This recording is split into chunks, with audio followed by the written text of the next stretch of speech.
Para jogar a seu favor, a ciência diz: consuma calorias quando a insulina estiver mais sensível de manhã. A conclusão: aumenta a inflamação por autoanticorpos no corpo comendo isso? A resposta, creio, é sim. A inflamação é o que gera a doença. Dr. Sehelt, você é um poço de conhecimento. Você tem muita experiência em muitas áreas diferentes. Então, poderíamos levar essa conversa por muitos caminhos diferentes. Mas o que eu acho que vai ser mais útil para as pessoas é abordar muitos dos aspectos fundamentais de saúde e bem-estar, dieta, estilo de vida, e dedicar nosso tempo aqui para meio que aprofundar nas nuances de vários deles, começando pelo sono, porque esta é uma das áreas em que você é um especialista, um perito na área do sono. Então, só para começar, vamos falar sobre por que o sono é tão importante. Sim, então é ótimo estar aqui. Obrigado por me convidar. O sono é uma lei fundamental da saúde que, infelizmente, muitas vezes descartamos ou subestimamos. Pensávamos que era apenas um estado de ligar ou desligar, mas é muito mais complexo. A melhor analogia que uso é a Disneyland à noite. Moro no sul da Califórnia e um amigo trabalhava lá no turno da noite. Ele entrava após fechar e a atividade noturna na Disneyland era incrível. Lixo retirado, caixas zerados, brinquedos melhorados, tudo isso acontecia e era tudo coordenado nos mínimos detalhes para que tudo estivesse pronto para abrir no dia seguinte e os visitantes pudessem entrar no parque e teriam tudo pronto para funcionar. E nosso corpo é muito mais complicado do que a Disneyland. E então, uma coisa muito similar acontece quando vamos dormir. Este é um processo temporal onde nosso corpo se reconstrói, se repara. É perfeitamente sintonizado. Um estudo recente mostrou que mais de 50% dos nossos genes são programados pelo ritmo circadiano. Isso significa que há uma melhor hora do dia para certas coisas, e isso se aplica até mesmo a medicamentos. Os efeitos colaterais podem ser diferentes em diferentes momentos do dia, porque temos genes diferentes que são programados. Então, essa coisa de simplesmente desligar um computador ou mesmo só um eletrodoméstico é muito mais complicado do que isso. Então você tem os aspectos metabólicos, você tem o cérebro, o cognitivo, o mental, todas essas coisas estão se coordenando, assim como fariam na Disneyland à noite, para consertar tudo, para que quando você acorde de manhã, tudo esteja preparado, pronto para funcionar. Essa é a questão fundamental que precisamos entender. Agora, vamos abordar especificamente o tempo de sono. Diversos bons estudos científicos demonstram consistentemente que a quantidade adequada de sono por noite está intrinsecamente ligada à nossa saúde geral. É uma distribuição em sino ou curva normal. Pessoas que dormem em excesso, embora não muitas na população geral, na área médica, sei de pacientes que dormem demais por doença, podem ter maior mortalidade. No outro extremo, temos quem não dorme o suficiente. Claramente, há um ponto ótimo de sono. E a Academia Americana de Medicina do Sono publicou números para isso. E para adultos, de 7 a 9 horas de sono por noite é realmente onde está o ponto ideal em termos de dormir o suficiente. Mas também é o horário desse sono. Então, se você vai para a cama antes da hora de dormir, você não vai conseguir dormir. Seu corpo não está pronto para isso. E tudo isso é regulado por um ritmo circadiano muito complexo e um impulso homeostático nos quais podemos nos aprofundar. Mas, em termos de consequências, temos muitos dados que analisam isso durante a pandemia. É uma das primeiras coisas que eu analisei em termos do que eu posso fazer para melhorar meu corpo, para lidar com essa coisa chamada Covid-19. E uma das coisas mais importantes foi o sono, né? Sabemos há anos, né, que estudos mostraram que pessoas que dormem o suficiente conseguem lidar com infecções, vírus e coisas dessa natureza. Vamos aprofundar. Você citou 7 a 9 horas. Como o ideal para adultos? Quando seria o ideal? Quando ir para a cama? Quero abordar nuances, o ritmo circadiano e suas diferenças individuais. E como reajustar se saímos do horário de dormir. Mas, de forma geral, para começar, quem quer ir para a cama no horário ideal para ter os máximos benefícios do sono, quando deve começar a desacelerar? Sim, isso é bastante individual, mas de modo geral, para o público, depois das 9 ou 10 da noite, as coisas deveriam começar a desacelerar. Não, e para alguns, até mais cedo. Veja bem, na verdade, veja a que horas quer levantar de manhã. Esse é o tempo inflexível, pois tem trabalho com horário fixo e leva tempo para se arrumar e ir. Então sabe seu horário de acordar. Todos sabemos, colocamos despertador. Então conte para trás 7 horas e meia e adicione 20 minutos para adormecer. Essa é a hora ideal de ir para a cama. Vamos usar um exemplo. Se precisa levantar às 5h30 da manhã, voltando 6 horas seria 11h30, 7 horas seria 10h30. Você deveria estar dormindo até 10h30 da noite. Isso significa que você deveria estar desacelerando e indo para a cama por volta das 10. Ok, mas como fazer isso? Seu ritmo circadiano precisa estar pronto para ir para a cama às 10. Há coisas que fazemos na sociedade que colocam isso em risco, infelizmente. Quais são essas coisas? Falaremos do ritmo circadiano. É um ritmo cuja base molecular descobrimos. Tem a ver com fosforilação, degradação e feedback nos genes relógio. Mas o relógio mestre está em algo chamado núcleo supraquiasmático no cérebro, fica na base do cérebro e tem entradas. Então você pode realmente mudar isso? Bem, infelizmente, uma das principais, ou felizmente, dependendo de como você encara, uma das principais entradas para o seu relógio é a luz. E isso faz todo o sentido, porque quando está claro e ensolarado, o corpo sabe que é dia, e quando está escuro, sabe que é noite. O problema é que nós, na sociedade, especialmente em nossas sociedades modernizadas, transformamos a noite em dia.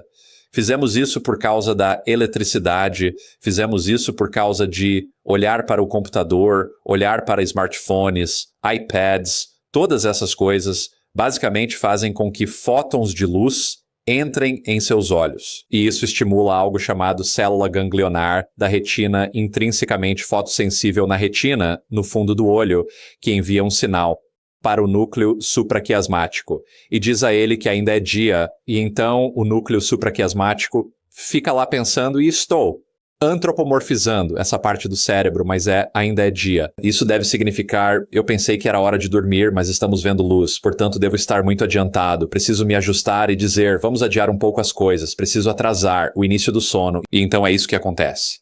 Você e eu vamos trabalhar, voltamos para casa, sabemos que precisamos ir para a cama às 10 horas. E digamos que vamos para a cama às 10 horas.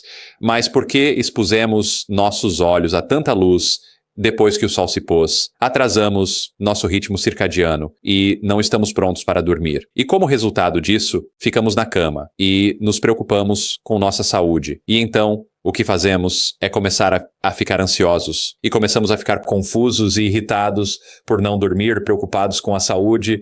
Associamos esses sentimentos ao quarto. Então, ao entrar no quarto, todos aqueles sentimentos de não dormir na última semana, mês, voltam, e isso nos mantém acordados. E a pior coisa que você pode fazer para tentar dormir é ter sentimentos de ansiedade. Então você pode ver muito rapidamente aqui como um problema pode certamente ser perpetuado por esses efeitos. E é isso que meu trabalho como médico do sono é desconstruir todas essas questões nos pacientes que vêm me ver, tentar descobrir qual é o problema, é o fato de terem um problema médico, a próstata está muito grande e eles estão urinando a noite toda, ou é porque eles têm insônia psicofisiológica, onde estão tão agitados que não conseguem adormecer, talvez não consigam continuar dormindo, talvez tenha a apneia do sono. E então imagine esta cebola com tantas camadas, e estou apenas descascando essas camadas, tentando descobrir qual é o problema. Mas o que estou falando agora é um dos problemas mais comuns em nossa sociedade, que é estarmos expondo nossos olhos à luz demais, depois das 9 horas da noite, e como resultado, nós vamos. Estamos sentindo que precisamos ir dormir muito mais tarde do que queremos. E como resultado disso, estamos tendo insônia. Agora pense nisto. Se nós deslocarmos e atrasarmos esse ritmo circadiano de forma que não estejamos prontos para ir para a cama, o horário de acordar também acaba sendo adiado. Em vez de despertar bem descansado às 5h30 da manhã, agora você acorda às 8h. E todo dia você se levanta sem se sentir realmente descansado, experimentando a inércia do sono. E isso é basicamente muitos dos problemas que estão acontecendo agora. Se eu fosse apenas generalizar a maioria dos problemas, o que não é uma coisa boa a se fazer, porque cada um é um indivíduo, cada um tem problemas diferentes. Quais são os problemas comuns nos EUA e no mundo ocidental progressista? O problema principal é ir para a cama tarde, acordar sem se sentir descansado e sentir cansaço excessivo durante o dia. Basicamente, não dormimos o suficiente. É um problema crônico, amplamente explicado por nossos comportamentos sociais. Eu quero voltar à questão do ritmo circadiano, não quero nos desviar muito aqui, mas há uma coisa que quero mencionar de antes, que quero ter certeza de que abordamos. E esse é o fato de que o sono que você tem vai ser de uma qualidade diferente, quando é antes de uma certa hora da noite. Acredito que a hora ideal para ir dormir seja antes da meia-noite. Quero mencionar algo importante rapidamente. Alguém pode ter um horário de trabalho incomum, por exemplo, trabalhando das 11 da noite às 7 da manhã, e ir para cama meia-noite. Essa pessoa pode estar perdendo um período especial de sono de alta qualidade.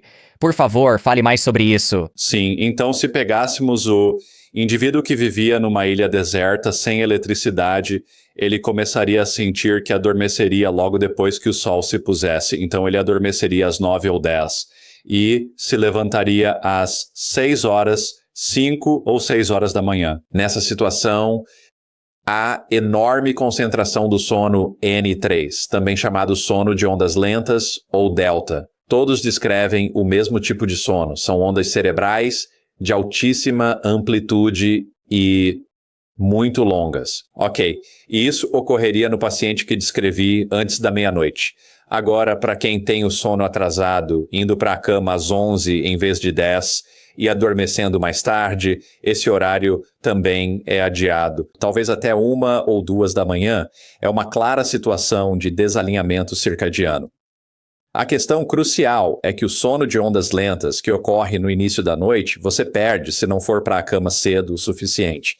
E a razão pela qual você vai perder isso e por que é importante é porque esse tipo de sono de ondas lentas, esse tipo de sono delta, esse sono N3, está associado a tantos benefícios para a saúde. Por exemplo, especialmente quando você é mais jovem, o hormônio do crescimento está muito intimamente ligado a esse tipo de sono de ondas lentas. O hormônio do crescimento foi anunciado como a fonte da juventude, muitos anos atrás. Na verdade, havia algumas pessoas que moíam cérebros de vaca para extrair o hormônio do crescimento e tomavam elas mesmas e o injetavam para que pudessem se sentir bem.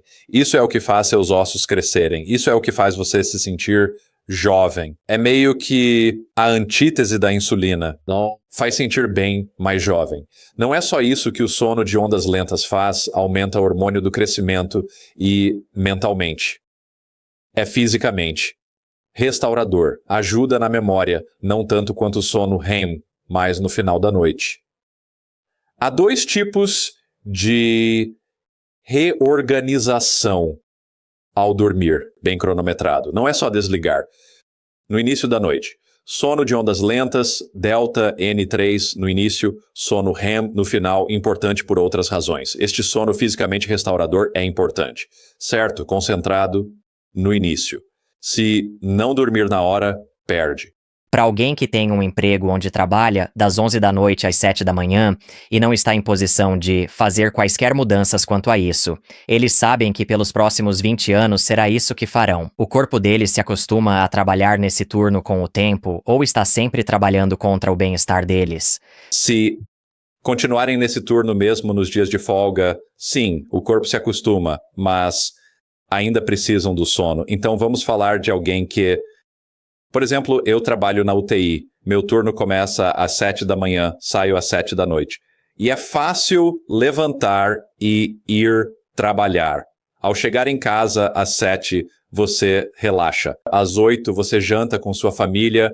Lá pelas 9 ou 10 da noite, você está começando a ir para a cama e acabou de fazer uma refeição grande e está assistindo TV com a luz nos olhos. Isso tudo é muito ruim. E então eu comecei a perceber isso.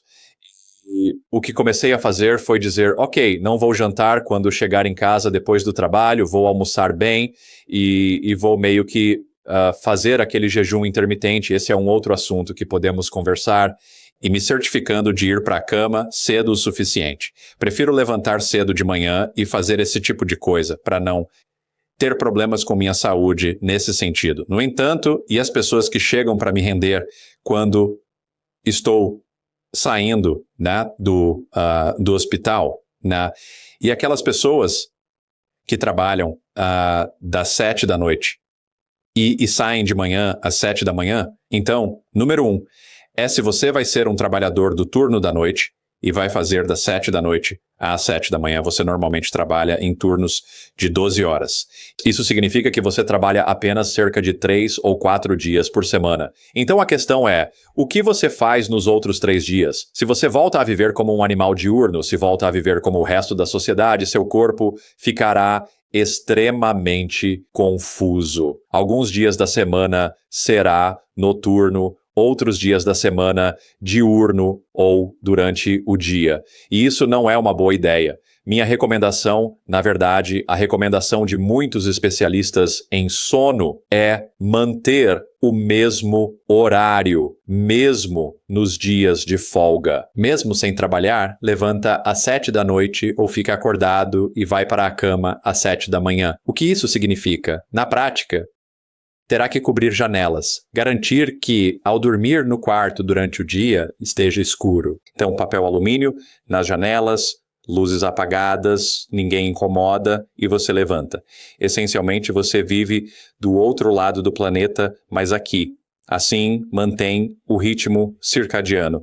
Permite a melatonina noturna, importante, interrompida pela exposição, a luz, crucial para antioxidantes, redução de câncer, construir o corpo. Isso é importante. Manter horários é crucial. É o que recomendo para trabalhadores de turno. Você mencionou a melatonina, um suplemento popular. Qual sua opinião sobre tomar como suplemento em vez de obter por higiene do sono adequada? Eu sempre prefiro a abordagem natural. Há novas e importantes evidências. Russell Heiter e Scott Zimmerman publicaram um artigo científico sobre a melatonina. É um artigo impressionante que mostra que 95% da melatonina presente no corpo não vem da glândula pineal durante a noite. Vamos detalhar isso. A melatonina é um dos antioxidantes mais poderosos, conhecidos pelo homem. É mais poderosa que a vitamina E. Na verdade, ela regula positivamente o sistema da glutationa. Então, as pessoas falam sobre glutationa. Isso aqui, na verdade, regula positivamente a glutationa. Então, este é o rei dos antioxidantes. Então, acontece que, sim, você está certo, a glândula pineal à noite secreta melatonina e faz isso somente se não houver exposição à luz, na retina, nos olhos, e isso é muito importante porque, na verdade, você pode receber luz suficiente para penetrar através da sua pálpebra. Isso estimula a retina e interrompe a melatonina. Por isso sou contra luzes noturnas. Sou contra qualquer luz nos olhos. Luz artificial à noite é sempre má ideia. Estudos observacionais mostram que quem usa luz noturna à noite tem relação questionável com o aumento de câncer. Então, mantenha o escuro à noite. À noite, a produção de melatonina antioxidante faz bem ao corpo. A melatonina elimina as espécies reativas de oxigênio que são produzidas naturalmente pelo nosso metabolismo celular. Mas durante a noite, quando você não se move muito, suas mitocôndrias, que são as usinas de energia e produzem essas espécies reativas, não geram tanta energia. Você está em repouso. A glândula pineal secreta apenas cerca de 5% da melatonina que circula no sangue. Ela começa meio que a se dissolver nas células, se difundir a favor do seu gradiente de concentração, entra nas mitocôndrias e limpa as coisas. Ótimo. Agora você levanta, sol forte, vai para fora, se exercita, vai à academia, faz coisas. O que este artigo impressionante para mim e que publicamos vídeo no MedCram no YouTube é simplesmente incrível. A radiação infravermelha próxima do sol penetra fundo na pele, até 8 centímetros no corpo. Interage com proteínas nas mitocôndrias e produz mitocôndrias que eliminam espécies reativas de oxigênio ali. Isso vai muito além da suplementação de melatonina. Primeiro, evite luz na hora errada e receba muita luz na hora certa. Isso é crucial. E a suplementação, este é o ponto que você levantou. Primeiro, a melatonina que compramos nos Estados Unidos não é regulamentada. Laboratórios testam alguns desses produtos de melatonina da loja para garantir que você ingere melatonina. Essa é a primeira coisa a considerar. Um estudo recente analisou vários suplementos e descobriu que apenas 25% deles continham o que estava declarado no rótulo na quantidade exata listada. Esse é o primeiro. O segundo é que a melatonina é uma molécula curiosa se você a toma para tentar adormecer. Vários estudos mostraram que as doses menores são, na verdade, mais eficazes que as doses maiores. Então, se você está tomando mais de 5 miligramas de melatonina à noite, provavelmente é demais. A dose ideal é geralmente entre 1 e 3 miligramas à noite, caso você opte por suplementar. Terceiro, é que tomar melatonina à noite é ótimo, mas o problema é que a melatonina é um sinal para o corpo de que é hora de dormir. Então, se você está tomando à noite para tentar adormecer, ótimo para você. Se é isso que você está tomando, esperançosamente é, e você está tomando uma dose pequena. Sim, você pode obter essa dose pequena e ela pode se difundir no seu sangue e ir para suas células e fazer tudo isso. Isso é ótimo, mas não fará nada durante o dia quando precisa de melatonina nas mitocôndrias, pois tomar durante o dia não é boa ideia. Confundirá seu corpo achando que é hora de dormir. Não há melatonina quase nenhuma no sangue durante o dia. Tudo é produzido na célula, no local. São dois sistemas diferentes. Um fornece terapia antioxidante à noite. O outro fornece muita terapia antioxidante de dia. Podemos falar de luz solar, sol, melatonina.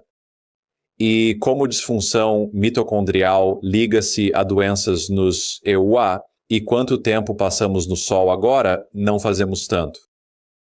Você me deu corda. Podemos conversar bastante sobre este assunto. Ótimo, Sim, adoro. é isso. Vamos abordar muito disso, mas quero destacar primeiro, pois mencionou algo que poucos, ninguém mais que ouvi, mencionou: o papel crucial da melatonina de dia nas mitocôndrias. Para destacar e ter certeza que entendi e todos, recebemos luz infravermelha próxima do sol de dia, se fora, que penetra no corpo, nas mitocôndrias, e elas produzem melatonina. Esta melatonina não está no sangue, mas nas mitocôndrias. Isso é 95% da melatonina que produzimos. É exatamente o que dois cientistas muito versados propuseram em seu artigo. Isso é baseado em boa ciência sólida. Eles investigaram a fundo, detectaram a presença de melatonina nas mitocôndrias e realizaram estudos de bioquímica com marcação, mostrando que o precursor, a serotonina marcada, de fato se transforma em melatonina marcada dentro das mitocôndrias. Absolutamente. Vamos focar na luz. Sabemos que à noite, ao nos prepararmos e dormirmos, tudo deve estar escuro. De dia queremos muita luz natural. Vamos falar quanta luz precisamos durante o dia e como obter isso saudavelmente para produzir a máxima melatonina durante o dia. Com certeza. Para entender este mecanismo, tudo se resume às células ganglionares da retina, que são intrinsecamente fotossensíveis. Elas estão localizadas na retina, predominantemente na sua porção inferior. Isso é um ponto importante. Por quê? Porque a porção inferior da retina é responsável por detectar a luz que vem dos campos visuais superiores. Então, a luz, particularmente nos campos visuais superiores, será a mais eficaz em causar o efeito que queremos ter. Então, se você precisa ter luz à noite, é melhor que seja fraca e mais baixa no seu campo visual. Então, coisas que você pode ligar na parte inferior da parede, o que você quer evitar especialmente, é a luz vindo do teto. Por outro lado, durante o dia, se você quer colocar seu ritmo circadiano nos eixos, o melhor tipo de luz para fazer isso é a luz dos campos visuais superiores. Então é meio que onde o sol está. Para otimizar a produção de melatonina, é essencial receber a radiação infravermelha próxima. A radiação infravermelha próxima não penetra paredes e, na maioria dos casos, também não atravessa janelas. A maioria das janelas modernas, especialmente nos Estados Unidos, utiliza vidro Low-E. Este tipo de vidro é projetado especificamente para impedir que a radiação infravermelha próxima entre, e há uma boa razão para isso. A infravermelha próxima, ao atravessar, aquece o interior da casa. Isso aumenta custos de refrigeração. Por isso, fazemos janelas que impedem essa entrada. A desvantagem é não receber infravermelha próxima suficientes do sol pela janela como resultado. Dentro de casa, recebíamos infravermelha próxima de lâmpadas incandescentes. Muita energia era desperdiçada, indo para calor, energia que não vemos. Por isso, houve a transição para LED. Luzes LED, por outro lado, usam quase 100% da energia para produzir luz visível. São mais eficientes, sim, mas a desvantagem é não receber infravermelha próxima dentro de casa com elas. Ponto principal, quer infravermelha próxima, tem que sair de casa. É a única maneira. E o porém, perguntam, Dr. Sehelt, e o câncer de pele e a radiação ultravioleta do sol, a boa notícia é a radiação ultravioleta, a prejudicial do sol, tem muita dificuldade em penetrar roupas.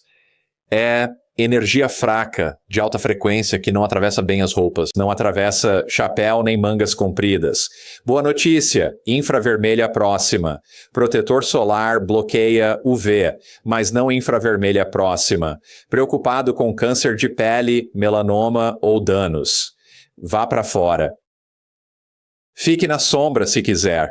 Não precisa estar sob luz direta. Infravermelho próximo, ricocheteia, pode usar mangas e calças compridas e ainda receber muita infravermelha próxima sem pegar UV. Para ter uma noção da magnitude, uma sala de estar com luz artificial emitida é cerca de 50 luxes. Medimos assim, fora sob luz solar direta, são cerca de 100 mil lux. Não parece que há tanta diferença, porque nossos olhos se fecham, as aberturas se fecham e conseguimos filtrar isso, né? E podemos ir de um ambiente para o outro enxergando a quantidade certa, porque nossos olhos fazem um ótimo trabalho em acomodar isso. Mas se você fosse realmente medir a quantidade de luz, há fatores de magnitude muito maiores de energia fora de casa do que dentro de casa. E o problema é que, por exemplo, como americanos, passamos apenas cerca de 7% das horas acordados do lado de fora. Muito menos que 100 ou 200 anos atrás. Naquela época, passávamos 50% do tempo fora. Vamos de casa ao carro, carro ao prédio, após trabalho, almoço, não saímos do prédio, almoçamos em refeitório com vidro Low-E, voltamos ao carro e para casa, sol já se pôs. Quando saímos, não saímos. Não respiramos ar fresco, nem fazemos exercício moderado regularmente. Não fazemos o que deveríamos e nos perguntamos por que desenvolvemos tantas doenças crônicas, mudamos nosso estilo de vida, nos modernizamos, escapamos de fatores naturais, essenciais, perdendo muito, pois são fundamentais para a nossa saúde. Para quem acompanha, acredita e quer receber infravermelha próxima suficiente, mas trabalha em escritório com fluorescentes, sem muito tempo ao ar livre, mas quer otimizar. A questão é, quanto tempo precisam em pequenos intervalos durante o dia, ou podem sair de manhã por, digamos, 20, 30 minutos e obter o suficiente para o dia? Sim, acho que pode ser concentrado. Acho que é muito importante levantar de manhã. Acho que esse é o melhor horário. Não só, primeiro, porque você vai receber um pouco de luz infravermelha próxima quando o sol nasce, mas também há essa ancoragem que acontece em termos de ritmo circadiano, essa ancoragem de levantar cedo de manhã e ter essa luz infravermelha próxima, mas também ter a luz direta que atinge nossas células ganglionares da retina intrinsecamente fotossensíveis, o que vai ancorar nosso ritmo circadiano e impedir que ele atrase cada vez mais. Mas, na verdade, há outro benefício nisso, sabe? Porque não apenas essas, e isso é algo que ainda não discutimos, não apenas existem células ganglionares da retina intrinsecamente fotossensíveis que vão para o núcleo supraquiasmático do cérebro, fazem toda aquela coisa do ritmo circadiano que falamos. Elas também projetam fibras para uma parte do cérebro chamada núcleo periabenular. Agora, o que é isso? Bem, é uma parte do cérebro que, na verdade, regula o humor. Existe transtorno afetivo sazonal. Atinge cerca de 4-5% da população tem isso. Tipicamente em latitudes mais altas, onde o sol se põe e parece que não se vê o sol por meses, aparecendo poucas horas. Essas pessoas desenvolvem transtorno afetivo sazonal, ficam deprimidas. Isso ocorre porque luz suficiente não chega àquela parte do cérebro. O que fazemos por esses pacientes é usar a caixa SAD, SAD, para transtorno afetivo sazonal. É uma caixa de luz. Coloca na frente, dá 10 mil lux por hora. Precisa de cerca de 3 mil lux horas para superar isso, né? Se sentar na frente desta caixa por 20 minutos diários, ela não dá infravermelha próxima, mas estimula o núcleo periabenular, evitando a depressão. As pessoas se conhecem, sabem que no inverno, sem luz suficiente, ficam deprimidas. Se você é suscetível e trabalha fora, é uma boa ideia acordar 20 minutos mais cedo, usar uma caixa de luz, sentar na frente dela, a 10 a 11 polegadas de distância dos olhos, posicionada um pouco para cima, atingindo diretamente suas células ganglionares. Você só precisa arranjar esse tempo. E se trabalha em um prédio com vidro low-E, o que fazer na hora do almoço? Simplesmente saia. Você pode não pensar nisso porque diz, bem, porque eu iria lá para fora? Está quente lá fora.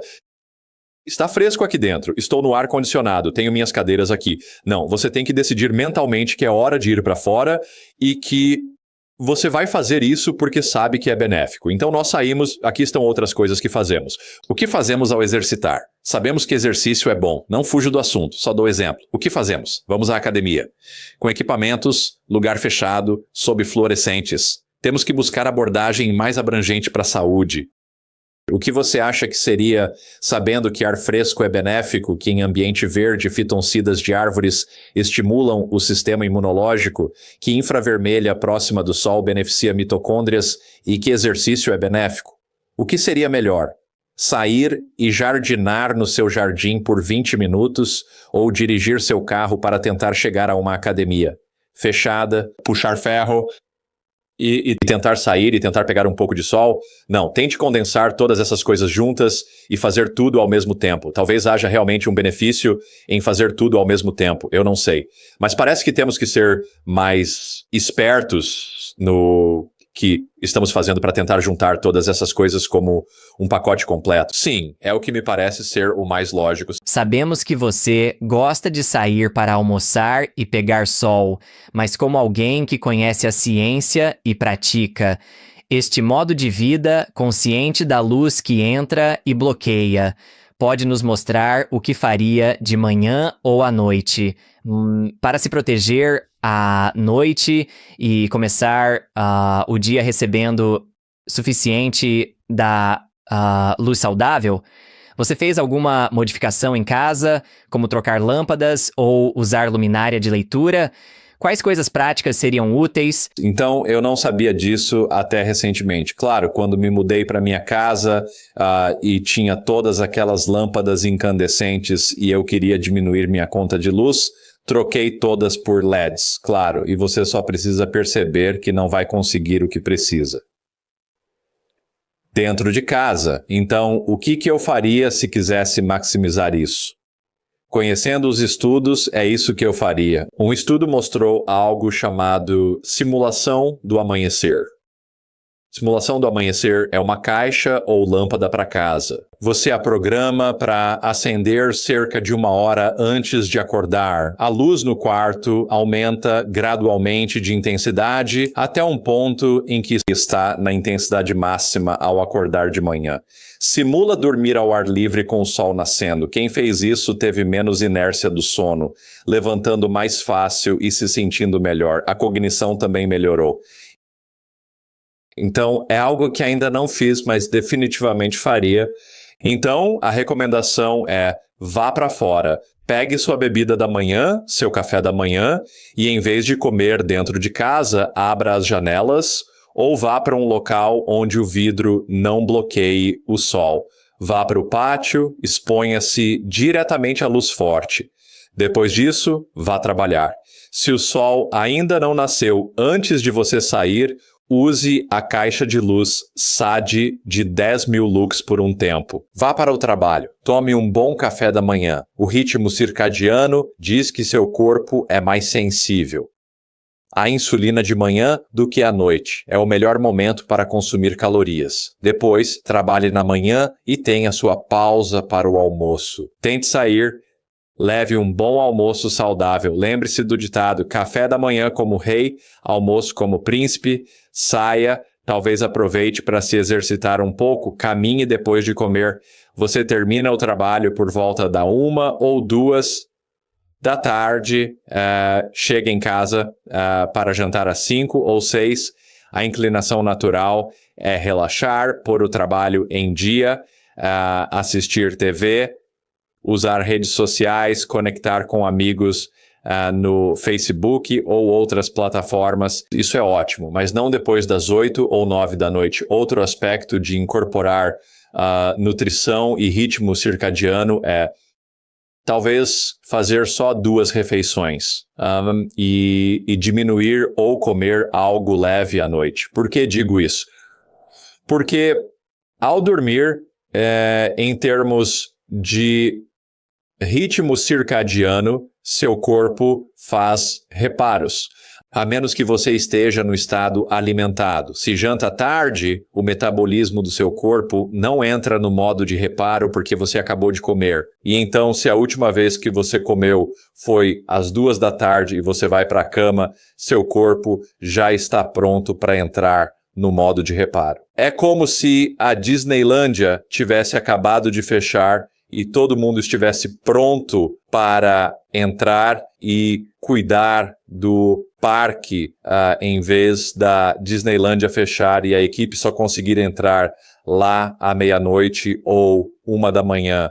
Você não obtém os benefícios completos de descanso e reparo à noite. Em resumo, assim seria seu dia. Concentre suas calorias de manhã quando sua insulina está mais sensível. E certifique-se de ir dormir já no modo de reparo. Não comeu e está diminuindo as luzes. Pegue o máximo de luz que puder de manhã e o mínimo possível depois das 9 da noite. Vamos falar mais sobre isso. Concentrar calorias de manhã vai contra o que muitos especialistas falam hoje: pular café da manhã e jejum intermitente.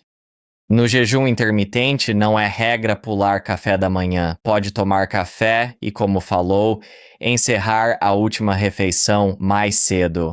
Mas vamos nos aprofundar na ciência, pois acho que para muitos, especialmente ao começar jejum intermitente, tendem a pular o café da manhã e comer mais tarde. Vamos nos aprofundar na ciência e falar sobre o que as pessoas talvez queiram experimentar. Sim, o que disse é exatamente o que fiz, né? Chego em casa do trabalho e consigo ficar com minha família. É o único momento que os vejo, pois as crianças foram para a escola e não as vejo de manhã. Foi isso que fiz. Pensei, sabe de uma coisa?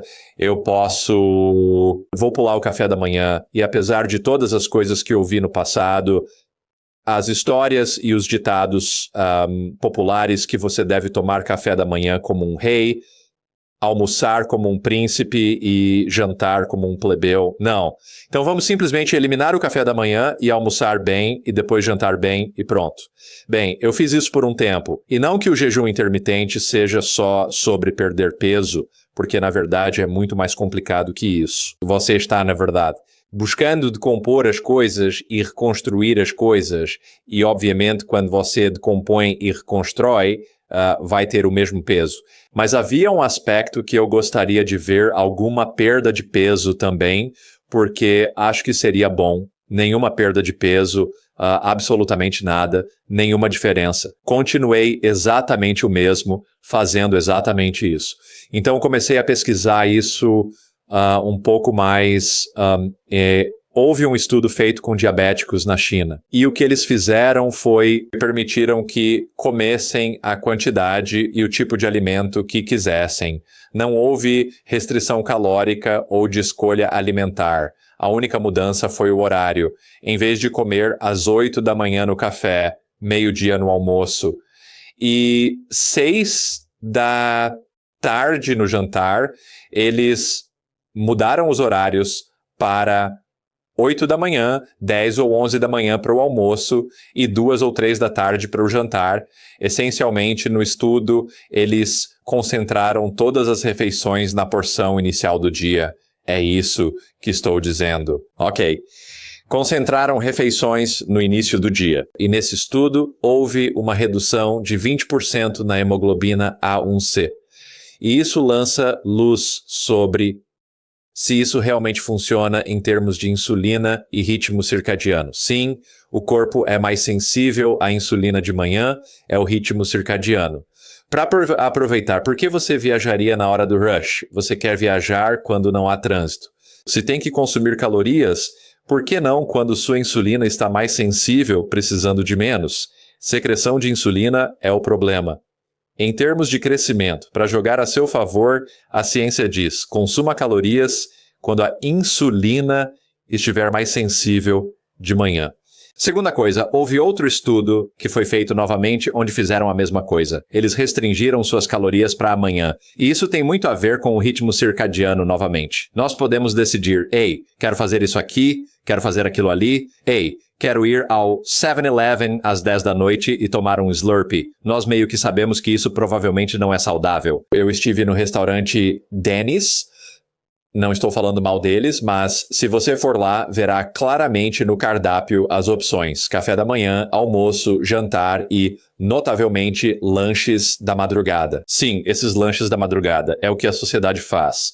Maior margem de lucro está nos jantares tardios. Temos a liberdade de escolher comer quando quisermos, mas biologicamente isso não é o ideal para nós.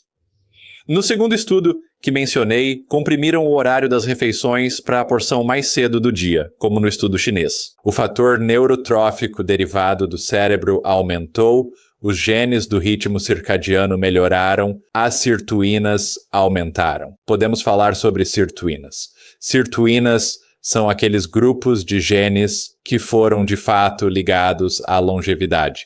Então, é controverso e as pessoas, obviamente, é uma coisa muito pessoal, quando você quer comer, né? Ninguém quer que lhe digam quando deve comer, ou quanto deve comer, ou o que deve comer. Você tem que entender que quando a Disneylândia fecha, é quando consertam o parque. Quando abre, visitantes entram. Tem que lidar com essa realidade.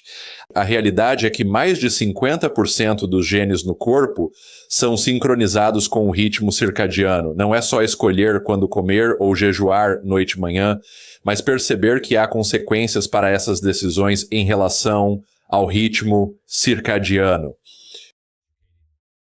Falamos de ritmo circadiano. Primeiro sono, agora como comemos. Curioso, o primeiro passo para muitos é determinar onde está o ritmo e depois colocá-lo nos eixos. Com certeza, e vou te dizer, provavelmente 90% das pessoas que estão ouvindo isso, o ritmo circadiano delas está atrasado.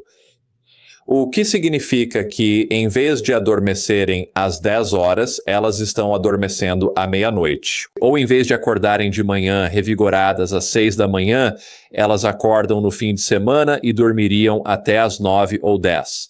E isso é porque o ritmo circadiano delas está atrasado. Olha, é um fato natural. Se você voa para o oeste, o jet lag é muito mais fácil de lidar do que se você voa para o leste. E é porque é tão fácil para a gente simplesmente atrasar as coisas. É muito mais difícil colocar as coisas nos eixos. Sei disso viajando para o leste. Lembro de ir à Flórida, da costa oeste, para uma conferência sobre sono. Foi irônico. Começaram pontualmente às 7, que para mim eram 4. Eu levantando às 4 no meu ritmo para ouvir sobre sono. Foi brutal. Tão difícil. Mas voltando, foi fácil ajustar. É muito mais fácil atrasar o ritmo circadiano. Sim, precisa descobrir onde está seu ritmo circadiano. Cientificamente, no laboratório, não é legal. Inserimos sonda retal em estudantes que se voluntariam e são pagos.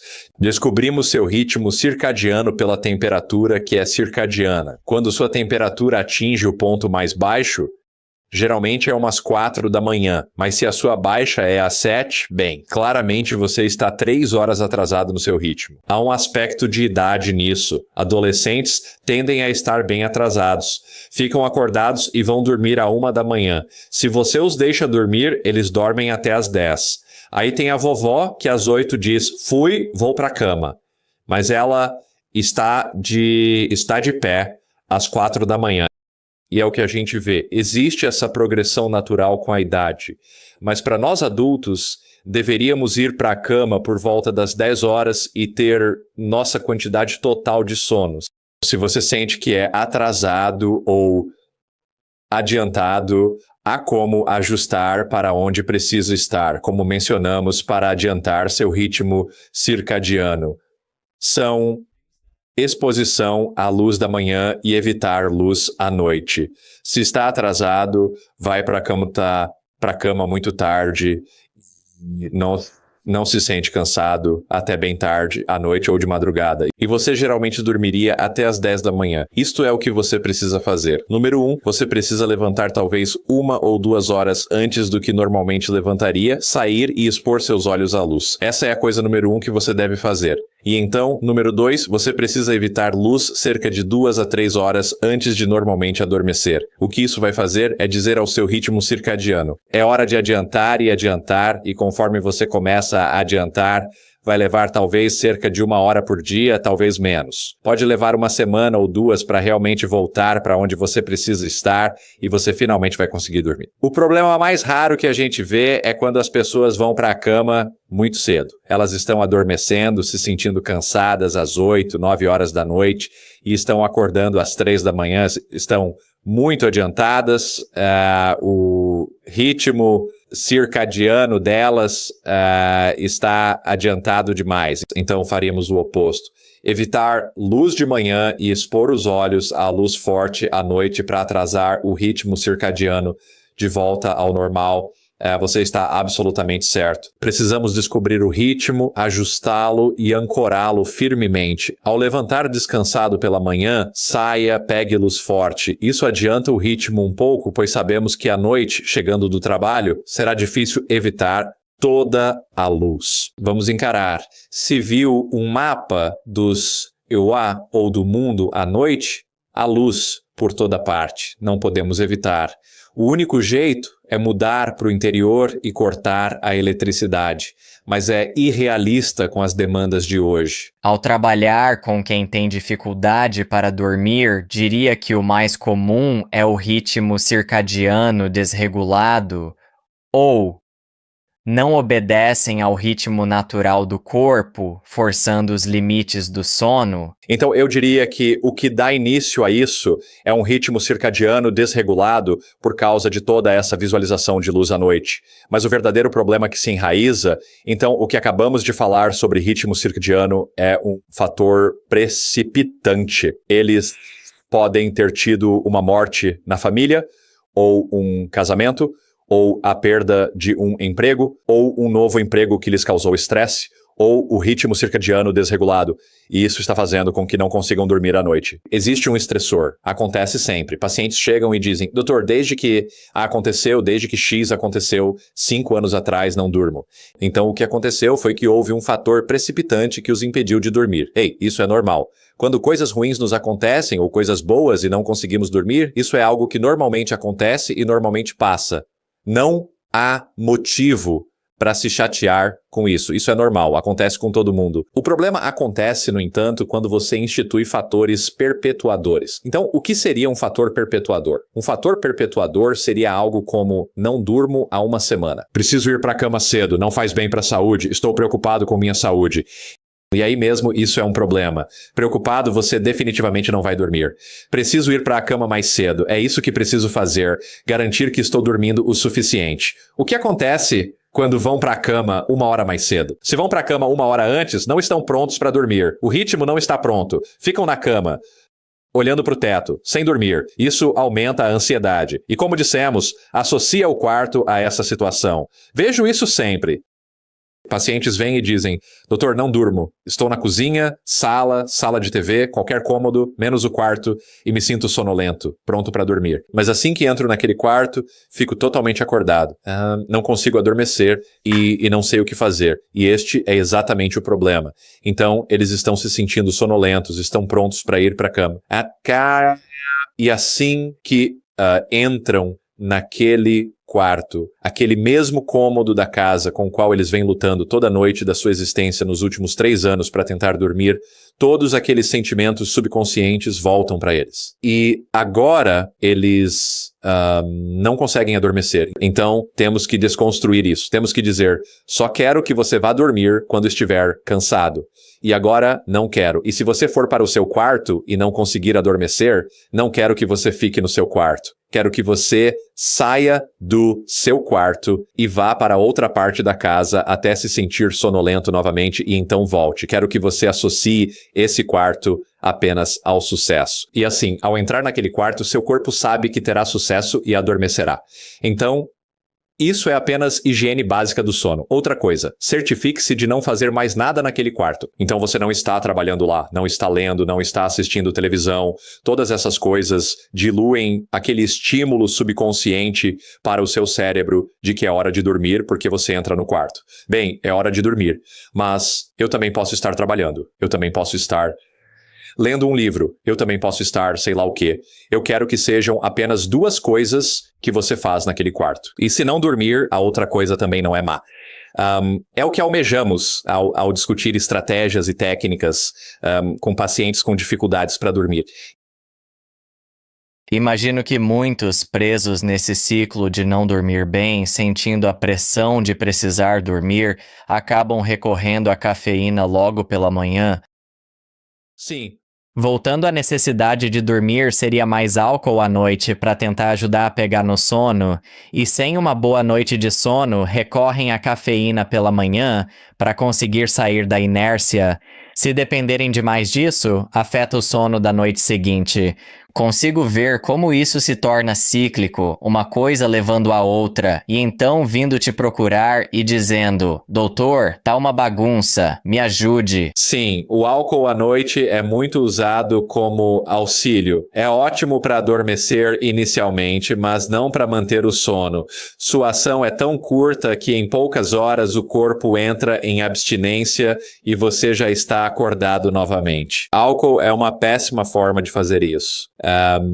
Da mesma forma, todos os benzos, Ativan, Xanax, a menos que use um remédio para insônia aprovado pela FDA, como Ambien, eles não são bons. Precisa de algo de ação curta para adormecer e manter o sono. Mas mesmo esses remédios para dormir só funcionam por 6 a 8 semanas. Depois, você fica dependente. Precisa de mais, consideraria pílulas para dormir em pacientes com problema agudo que precisam adormecer para evitar que a situação se agrave. Detesto usar soníferos para problemas crônicos de sono. Esses casos são mais adequados para o descascar da cebola da clínica. São múltiplas visitas. Olha, tenho pacientes que, olhando seus diários de sono, preenchem quantas horas dormem por noite. Ficam na cama por 12 horas, dormem 7, ou 9 horas, dormem 5, tudo espalhado. Então, o que fazemos é, primeiro, limitar na terapia de restrição do sono o tempo que realmente ficam na cama. E então, o que o corpo deles tenta fazer é compensar para que tenham uma eficiência de sono realmente boa. E isso meio que retoma o seu ponto de que o que você faz uma noite vai determinar como as coisas vão na noite seguinte. Então, se você não está dormindo bem, como você disse, vai tomar cafeína de manhã. Essa cafeína pode permanecer no corpo, mesmo se tomada de manhã, afetando o sono à noite. Aí a pessoa toma um sonífero, e o sonífero, claro, não tem seu efeito totalmente passado pela manhã, e então você fica sonolento, né? O que você tem que fazer? Tem que tomar cafeína. Isso é um problema. Usamos isso a nosso favor, viramos o jogo, usando o poder para fazer o paciente dormir assim. Se alguém tem dificuldade em manter o sono, faz tudo certo, tem ritmo circadiano correto, não faz mais nada no quarto. Se não dormem, saem da cama, mas ainda tem problemas. Faço assim. Olha, digamos, ficam na cama 9 horas, mas só dormem 5. Eficiência de sono horrível. 5 horas. Você dorme 5 horas. Ok, faremos o seguinte. Que horas precisa levantar de manhã? Eles dizem, preciso levantar às 6 da manhã. Ok, você está dormindo 5 horas.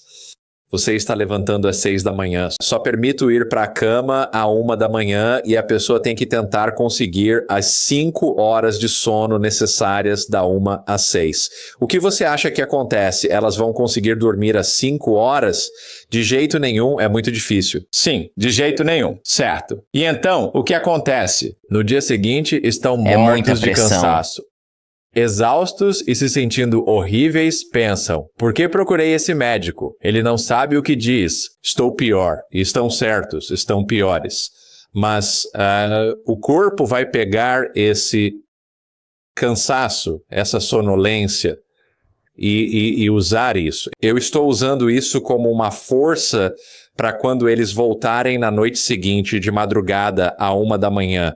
Agora posso te garantir que na segunda noite eles terão mais eficiência de sono do que na primeira.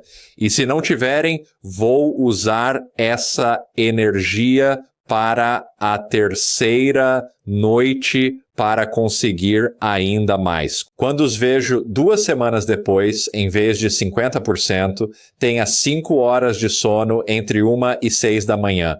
Assim que atingem 90% de eficiência, digo, ok. Agora pode ir para a cama à 00:45. E eles olham para mim, prontos para cair no chão. Então eu ajusto para 00:45 e os vejo de novo. Se eles mantiverem 90% de eficiência de sono, eu ajusto para 00:30. E o que começo a fazer é avançar bem devagar. Isso levou anos para acontecer.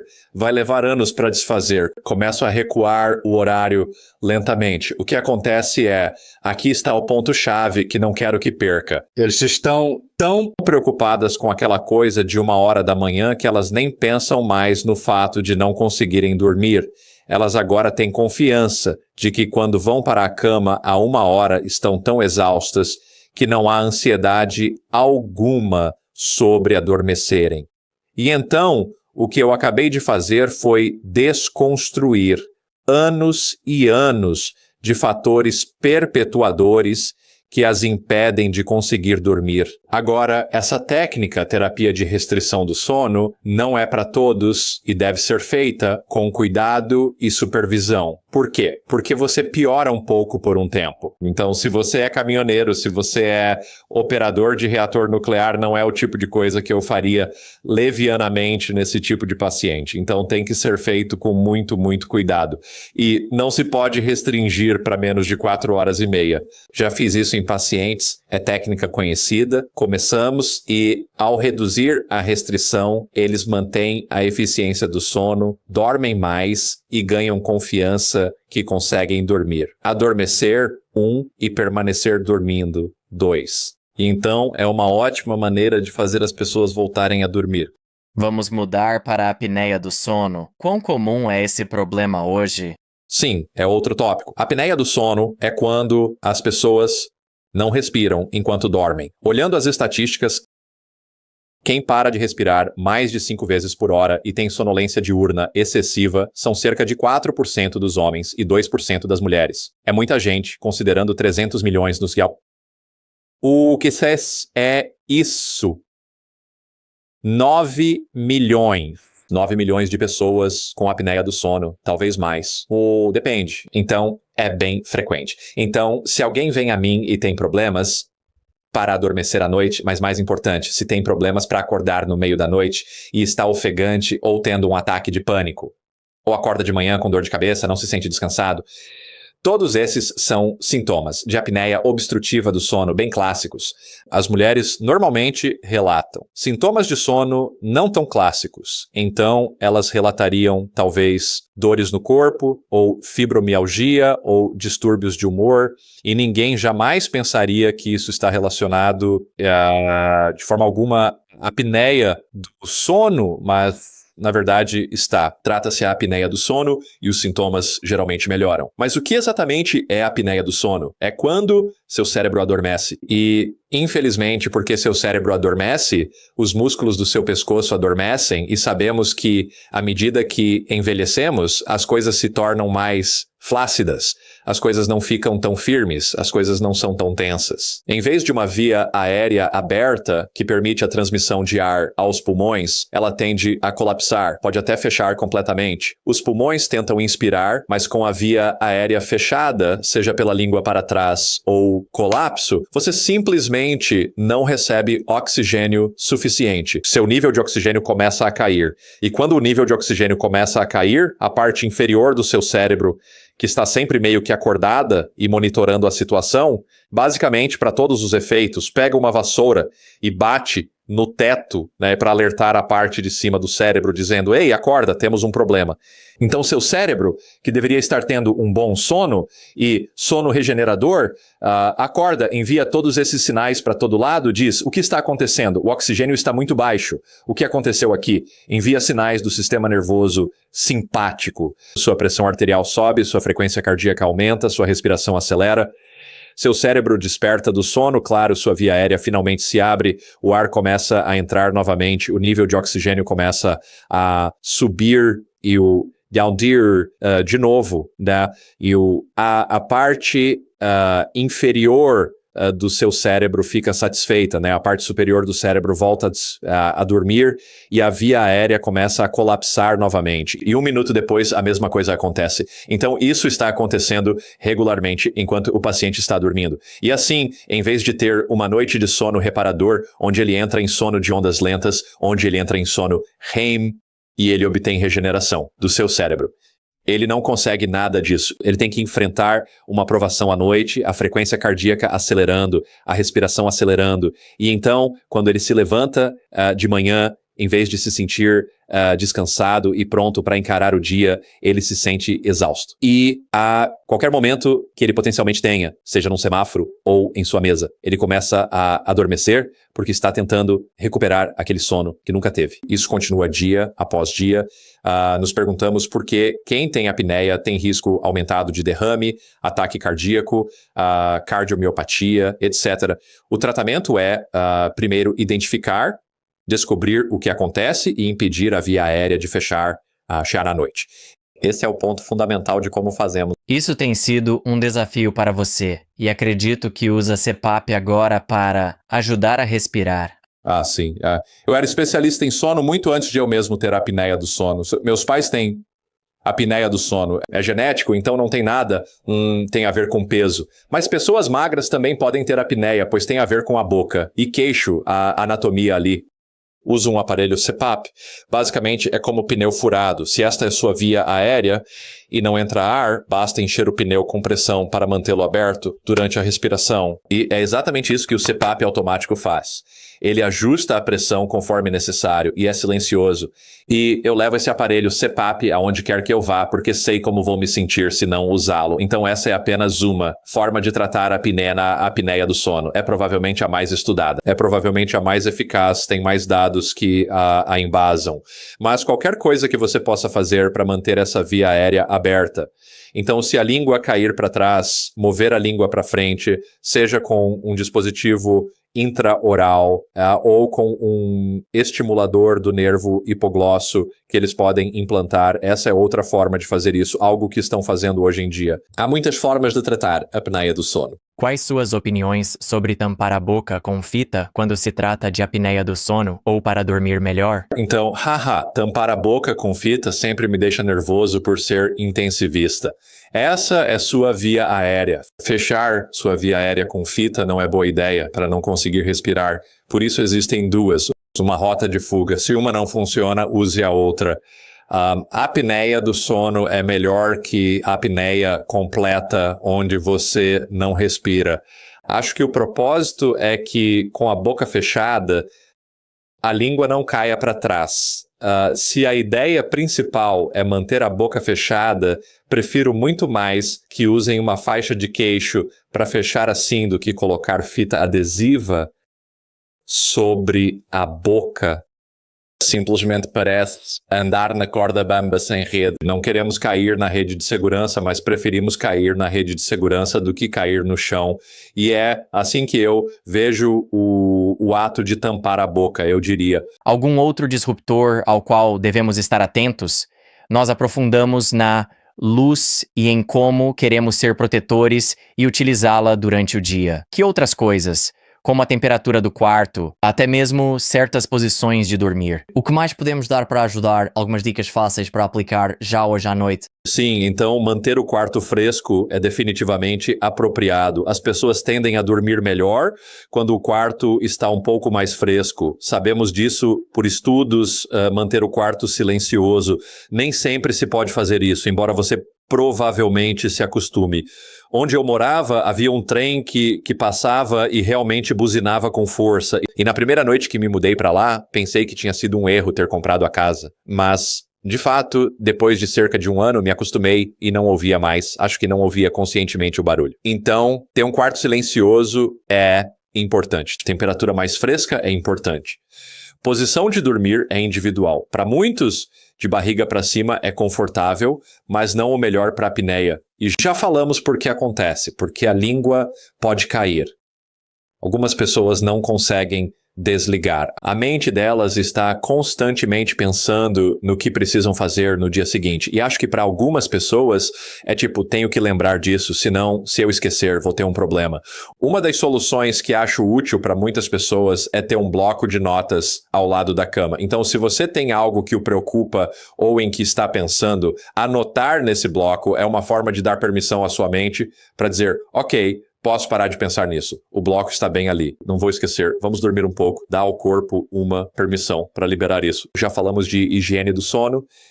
Evitar fumar causa inflamação das vias aéreas. Evitar beber, pois o efeito rebote após álcool impede adormecer. Cafeína, já falamos sobre isso. Outra coisa que está se tornando cada vez mais prevalente é a doença do refluxo gastroesofágico. Isso é DRGE ou azia.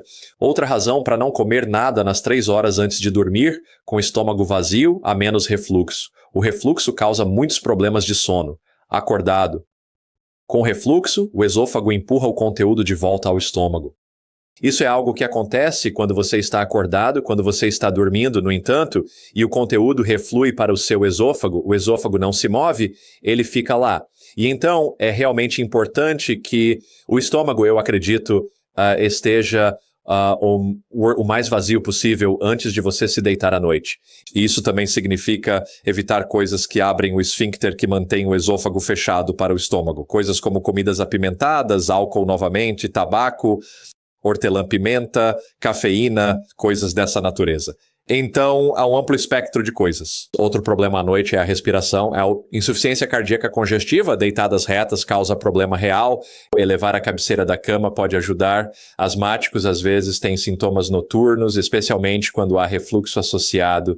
É crucial mantê-los controlados, tomando os remédios prescritos, usando inaladores, verificando o pico de fluxo. Esses são os principais. Outra coisa que vejo é a próstata. Mencionamos antes. Então, os homens, particularmente, à medida que envelhecem, sua próstata aumenta. E à medida que sua próstata aumenta, a uretra que drena a bexiga fica meio comprimida naquela massa prostática. E então, eles não conseguem esvaziar a bexiga tão bem.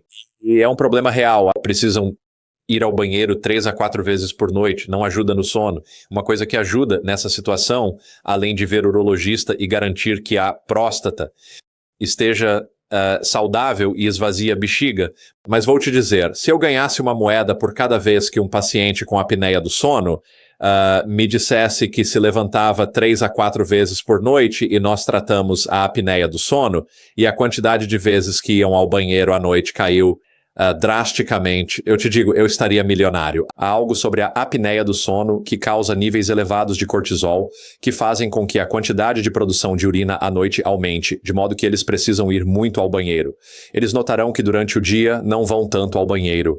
À noite, ir ao banheiro, isso é potencialmente um sinal de que você pode ter um problema com apneia obstrutiva do sono. Chegar à raiz do problema. Gosto. Sim, exatamente. E mais cedo, quando falamos sobre melatonina, aprofundamos nisso e falamos sobre suplementação e como, se você for alguém que vai usar isso à noite, menos provavelmente é mais e melhor seguir esse caminho. Mas e quanto a outros suplementos ou coisas que as pessoas podem tomar especificamente à noite antes de dormir? Fala-se muito sobre magnésio antes de dormir, certos chás, chá de camomila e diferentes pequenos truques, vamos chamá-los assim. Sim, você é fã de algum deles? Acho que é realmente individualizado, não vejo problema. Se você quiser tomar um chá, desde que seja sem cafeína. Alguns desses chás de ervas podem ser benéficos pelo fato de relaxarem você. Até mesmo óleos essenciais usados à noite para liberar uma certa fragrância que podem tranquilizar sua mente e promover relaxamento. Acho que a beleza está nos olhos de quem vê. Cientificamente, evitaria certas coisas. A maioria são questões a evitar. Algo com atividade anticolinérgica ou antihistamínica. Muitos antihistamínicos têm efeitos anticolinérgicos. Exemplo, Benadryl. Benadryl é algo que as pessoas usam porque ajuda, faz com que se sintam cansadas e as ajuda a adormecer. Esse é o aspecto antihistamínico do Benadryl, mas também existem outros aspectos do Benadryl, como efeitos anticolinérgicos, que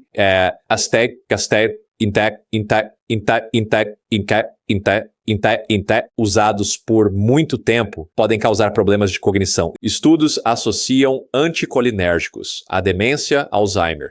Por isso, não é aconselhável, especialmente ao envelhecer, quando se fica mais suscetível, usar anticolinérgicos como Benadryl, principalmente em idosos.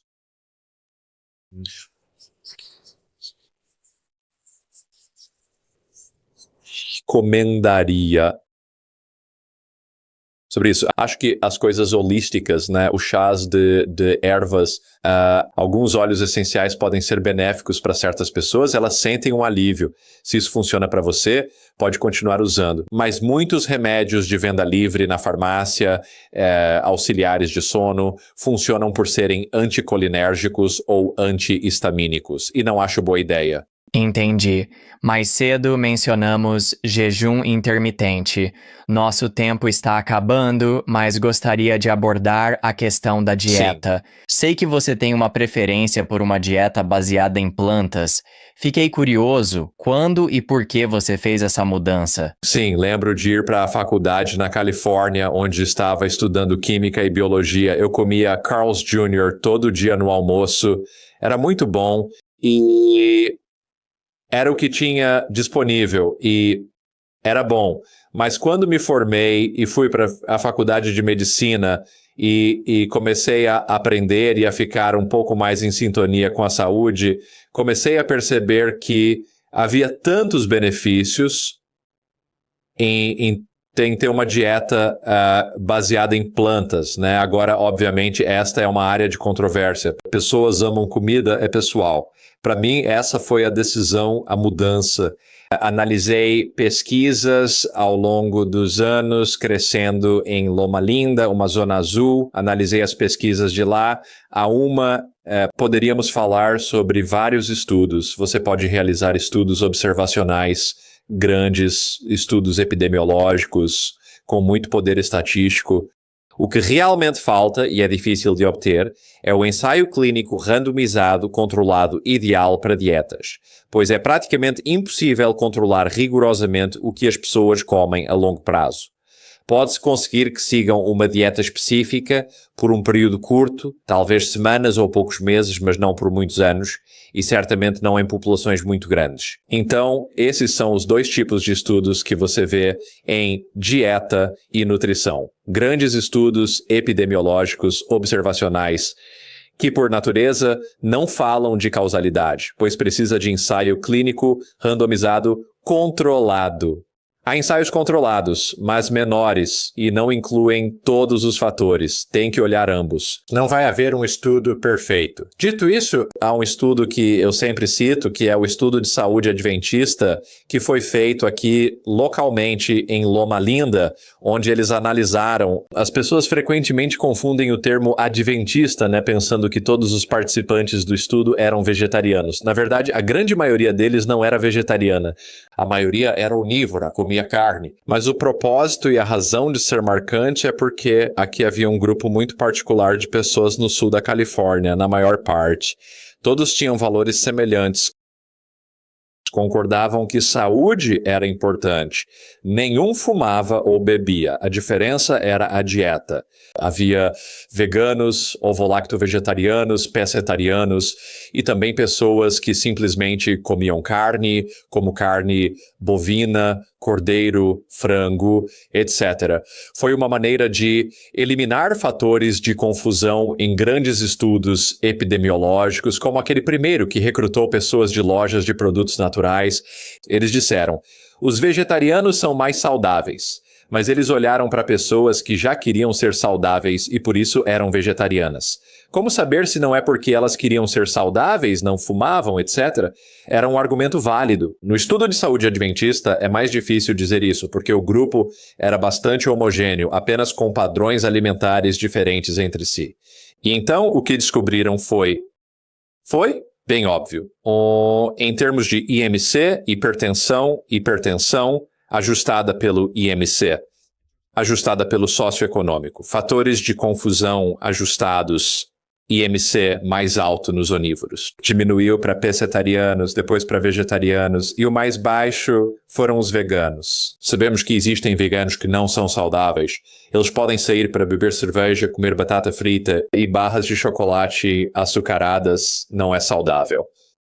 Temos que ter cuidado. Ao julgar, temos que assumir que há um número igual de pessoas não saudáveis entre os veganos e aqueles que comem carne. Outra questão importante, eles estão comendo hambúrgueres do McDonald's ou carne orgânica de pasto, de origem controlada. Todas essas são perguntas que você geralmente pensa que são meio que equilibradas. Mas se você olhar para este estudo epidemiológico muito, muito grande, para mim, os dados parecem indicar que se nós, e aqui está algo que você já ouviu antes, comermos menos comida em geral, mas mais plantas, isso é realmente benéfico em termos de longevidade. É daí que eu venho. Entendi.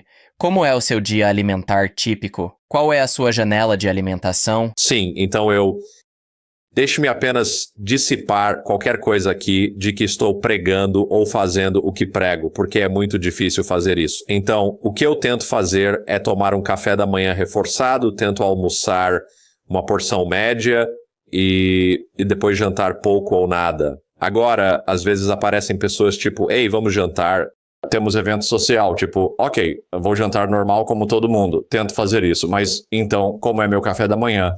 De manhã, costumo comer uma tigela bem grande de frutas variadas, uma torrada com abacate e talvez adicione uma salsicha vegetariana ou algo similar.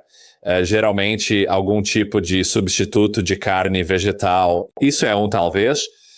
Não gosto de muita comida processada. Talvez coma, se for um agrado, talvez não.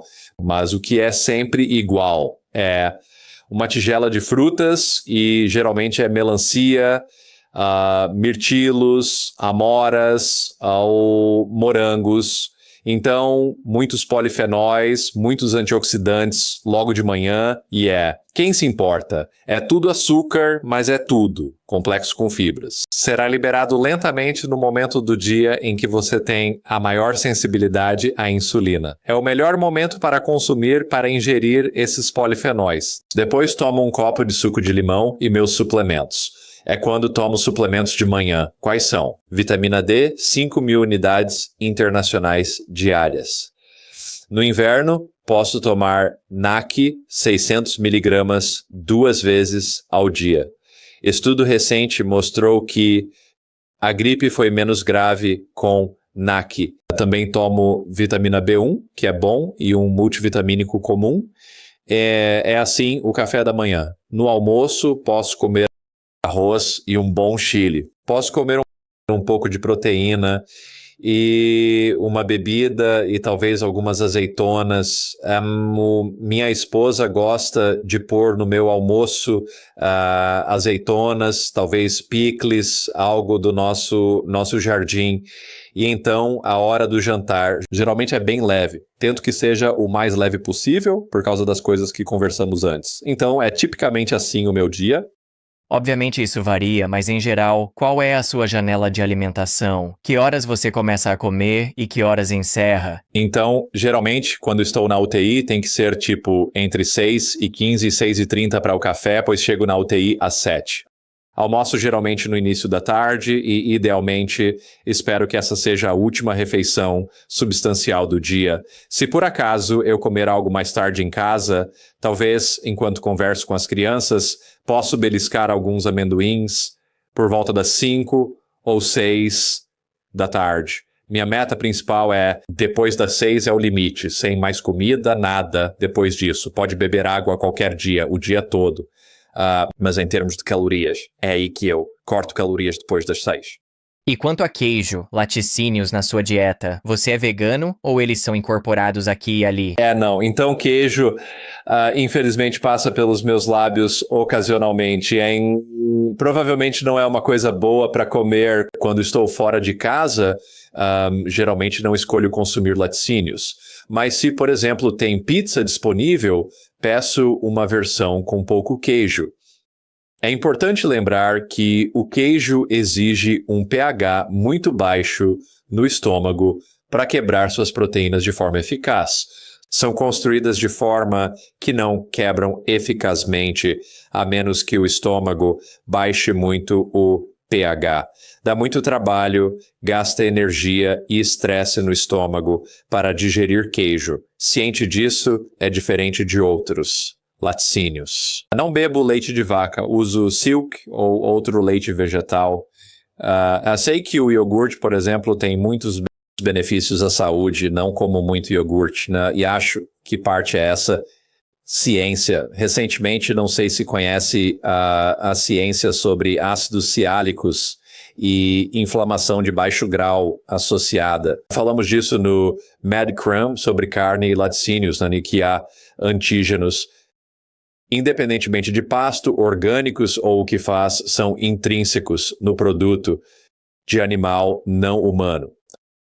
Particularmente carnes vermelhas, tá? Não frangos, não peixes, mas carnes vermelhas. Ao ingerir esses antígenos, o Neo5Gc ácidos ciálicos são incorporados ao corpo, absorvidos inteiros. Enzimas no corpo colocam esses antígenos e fixam na superfície das células, criando inflamação de baixo grau, que demonstrou que níveis de anticorpos no corpo contra esses antígenos correspondem à quantidade e tipo de ácidos ciálicos ingeridos. Queijo, carne bovina, suína, cordeiro, tudo leva a isso.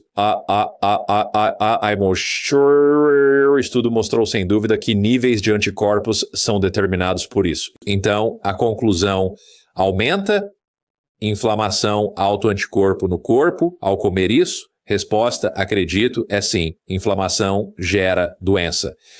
No estudo de saúde adventista, os adventistas vivem em média 7 a 10 anos a mais. E não é apenas viver mais, é viver mais saudável. Eles não estão definhando, as doenças chegam mais tarde na vida. Houve um estudo recente que analisou a Covid-19 em médicos e enfermeiros nos Estados Unidos e em outros países da Europa.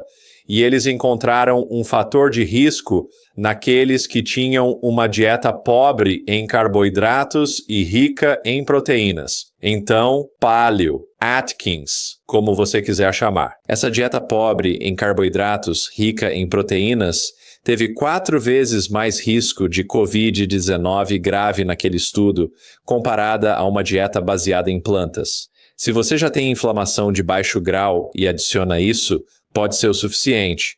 É um problema. Prefiro não ter inflamação de baixo grau. Que bom que mencionou a pesquisa sobre antígenos ao consumir produtos animais, queria chegar nisso. Curioso como alguém, muitos ouvindo, veganos, vegetarianos ou não, consumiram produtos animais em diferentes momentos. Esses antígenos desaparecem para alguém que adota uma dieta vegana mais tarde na vida? Ah, sim, com certeza, sim. Pesquisa de fato mostrou que a maioria desses antígenos é reciclada a cada mês ou 2, se bem lembro. Tentando lembrar o período exato, semanas ou 1 mês ou 2. Mas com certeza esses antígenos entram e saem do sistema o tempo todo. Células se renovam. Não é que ao comer vira parte da sua genética. Não, renova rápido. Entendi. E uma coisa que quero destacar antes de nos despedirmos. Quando você falou sobre seus suplementos, mencionou tomar 5.000 UI de vitamina D, porque isso é interessante. Mora na Califórnia, onde, comparado a muitos na América do Norte, recebe quantidade relativamente grande de luz solar se sai. Para muitos de nós, em Ontário, norte dos ou Canadá, não recebemos tanta luz quanto você. E ainda toma dose significativa de vitamina D. Fale sobre como alguém na Califórnia, tomando essa dose, por que é tão importante? Quem trabalha e fica em ambientes fechados não recebe luz ultravioleta. É mais difícil que infravermelha próxima, como disse, em Ontário. Morei em Ontário, sou de Mississauga, não sei de onde você é, mas Meadowvale, Mississauga, Ontário.